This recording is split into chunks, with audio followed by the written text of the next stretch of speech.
color, yeah, and you are not badass beat. Keep on going till you hit the spot. Whoa, I'm a big bag hunter with the bow. She got a big bed, never drop it low. Mama called me and she happy with the grow.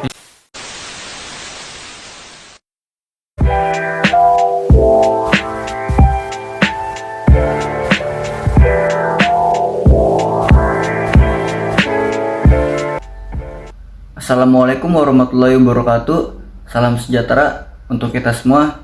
Pertama-tama, mari kita panjatkan segala puji dan syukur atas hidayah yang diberikan oleh Tuhan Yang Maha Esa. Yang saya hormati kepada Bapak dosen Pak Irfan Afrianto selaku dosen mata kuliah Pancasila. Pada hari yang berbahagia, izinkan kelompok kami untuk menyampaikan isi tentang globalisasi, modernisasi, westernisasi. Tanpa menunggu lama lagi, langsung saja kami mulai. Nama saya Farhan dengan NIM 112110368. Saya ingin menjelaskan tentang globalisasi.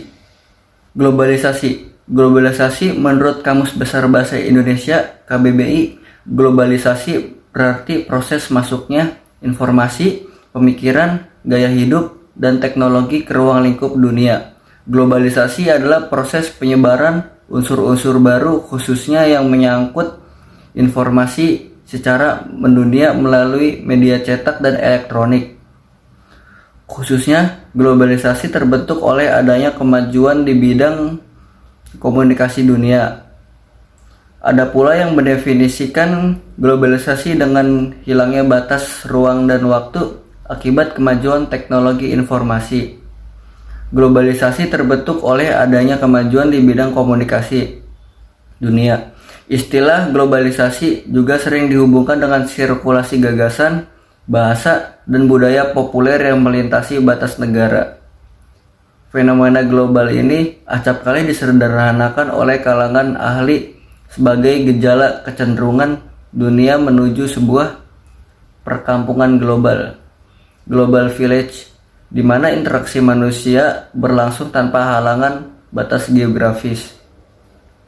Hal ini tentunya bagian tak terpisahkan dari kemajuan teknologi informasi yang menyediakan fasilitas manusia modern untuk menjalin komunikasi secara murah dan mudah.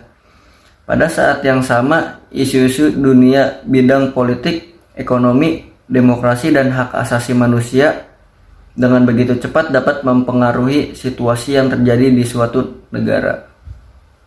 Globalisasi berpengaruh pada hampir semua aspek kehidupan masyarakat.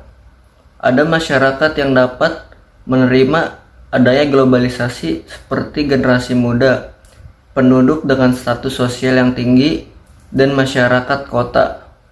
Namun ada pula masyarakat di daerah terpencil, generasi tua yang kehidupannya stagna, dan masyarakat yang belum siap baik fisik maupun mental. Unsur globalisasi yang sukar diterima masyarakat adalah sebagai berikut. 1. Teknologi yang rumit dan mahal. Unsur budaya luar yang bersifat ideologi dan religi. 2. Unsur budaya yang sukar disesuaikan dengan kondisi masyarakat. 3. Unsur globalisasi yang mudah diterima masyarakat adalah sebagai berikut. 4. Unsur yang mudah disesuaikan dengan kebutuhan dan kondisi masyarakat. 5. Teknologi tepat guna. Teknologi yang dapat diterima oleh masyarakat. 6. Pendidikan formal di sekolah. Faktor-faktor globalisasi terdapat banyak faktor yang mendorong terjadinya globalisasi, antara lain sebagai berikut. Pertumbuhan kapitalisme, maraknya inovasi teknologi, komunikasi dan informasi, diciptakannya regulasi yang mengingatkan persaingan dengan skala besar dan luas seperti hak cipta, standarisasi teknis, prosedural dalam produk, sistem produksi, serta penghambatan perdagangan. Dampak positif dan dampak negatif globalisasi. Arus globalisasi yang melanda seluruh dunia mempunyai dampak bagi bidang sosial budaya suatu bangsa. Pada awalnya, globalisasi hanya dirasakan kota-kota besar di Indonesia, Namun dengan adanya kemajuan teknologi, komunikasi, informasi, dan transportasi, globalisasi juga telah menyebar ke seluruh penjuru tanah air. Arus globalisasi yang menyebarannya sangat luas dan cepat tersebut membawa dampak positif dan negatif. Saya Riri Rahmawati dengan NIM 112110366. Di sini saya akan menjelaskan tentang modernisasi. Modernisasi berasal dari kata Latin yaitu modo artinya cara dan ernus artinya masa kini. Bisa diartikan modernisasi sebagai proses perubahan masyarakat dari tradisional ke arah modern dari segala aspek kehidupan masyarakat. Ciri-ciri modernisasi antara lain, yang pertama, modernisasi terjadi pada setiap negara. Yang kedua, modernisasi berasal dari negara-negara barat. Yang ketiga, modernisasi memberikan perubahan ke arah yang lebih baik. Yang keempat, saat modernisasi masuk ke dalam suatu negara harus filterisasi atau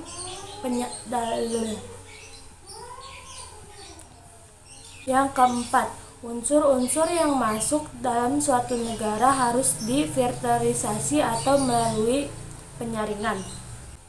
Contoh-contoh modernisasi yang dialami sekarang ini. Yang pertama dari bidang pendidikan. Sistem pengajaran di sekolah tidak lagi melalui dengan buku, tetapi lebih mengarahkan kepada penggunaan gawai atau gadget. Titik perpustakaan menyediakan komputer sebagai sumber data untuk memudahkan pencarian buku. Yang kedua, dalam bidang komunikasi, yaitu perubahan dari wartel, warung telepon menjadi era warnet, warung internet. Telepon rumah yang tadinya menjadi salah satu benda yang umum ditemukan di rumah-rumah menjadi langka karena kehadiran smartphone atau telepon genggam yang penggunaannya menjadi lebih populer. Dalam bidang pekerjaan, tenaga kerja manusia dapat mudah digantikan dengan robot. Misalnya, yang terjadi di pabrik-pabrik pekerja lepas mulai populer di kalangan pemuda sebagai solusi dari masalah negara yang berkembang. Contohnya penulis, desainer, programmer, dan entry. Dalam bidang transportasi, maraknya transportasi online yang menjadi saingan terberat transportasi konvensional. Proses distribusi barang menjadi lebih mudah dengan adanya jasa ekspedisi selain kantor pos. Selanjutnya dalam bidang kesehatan. Dalam ilmu sosial, istilah contoh modernisasi dalam masyarakat merujuk pada sebuah bentuk perubahan dari keadaan yang biasa-biasa saja beralih atau bergerak ke arah yang lebih baik atau lebih maju dan berkembang. Penemuan alat dengan teknologi yang lebih mumpuni dibandingkan peralatan medis 10 tahun yang lalu. Dan masih banyak lagi contoh-contoh dari modernisasi di dalam masyarakat. Di sini saya akan meneruskan materi yang mengenai westernisasi. Westernisasi merupakan sebuah pengaruh budaya barat yang memberi pengaruh terhadap pola kehidupan masyarakat.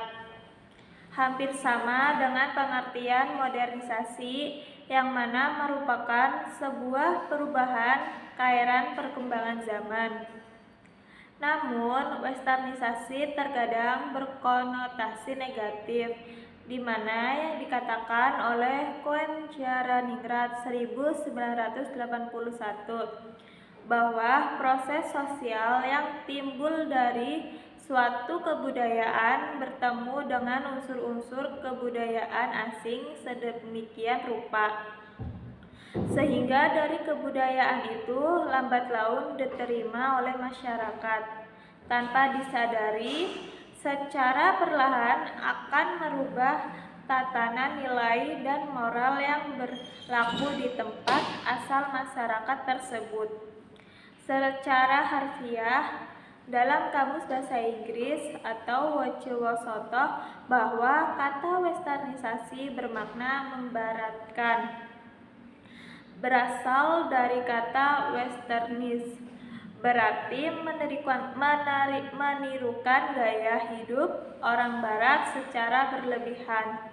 Meniru dari segala sisi, mulai dari kehidupan, cara berpakaian, tingkah laku, budaya, dan lain-lain. Di lain sisi, sikap para peniru tersebut merendahkan adat, budaya, dan bahasa nasional. Dengan demikian, westernisasi merupakan perbuatan berlebihan terhadap Barat dengan cara mengimplementasikannya secara keseluruhan tanpa ada filter yang menyaringnya.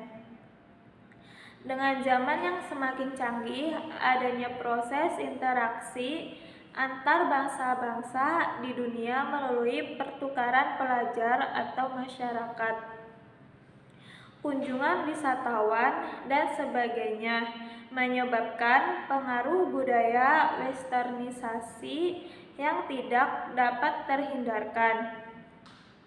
Sedangkan perlindungan untuk menghadapi arus pengaruh budaya tersebut sangat lemah di masyarakat, sehingga mereka menimbulkan jati dirinya. Sekian dari kelompok 12. Semoga bermanfaat, kurang lebihnya mohon maaf. Wassalamualaikum warahmatullahi wabarakatuh. Terima kasih.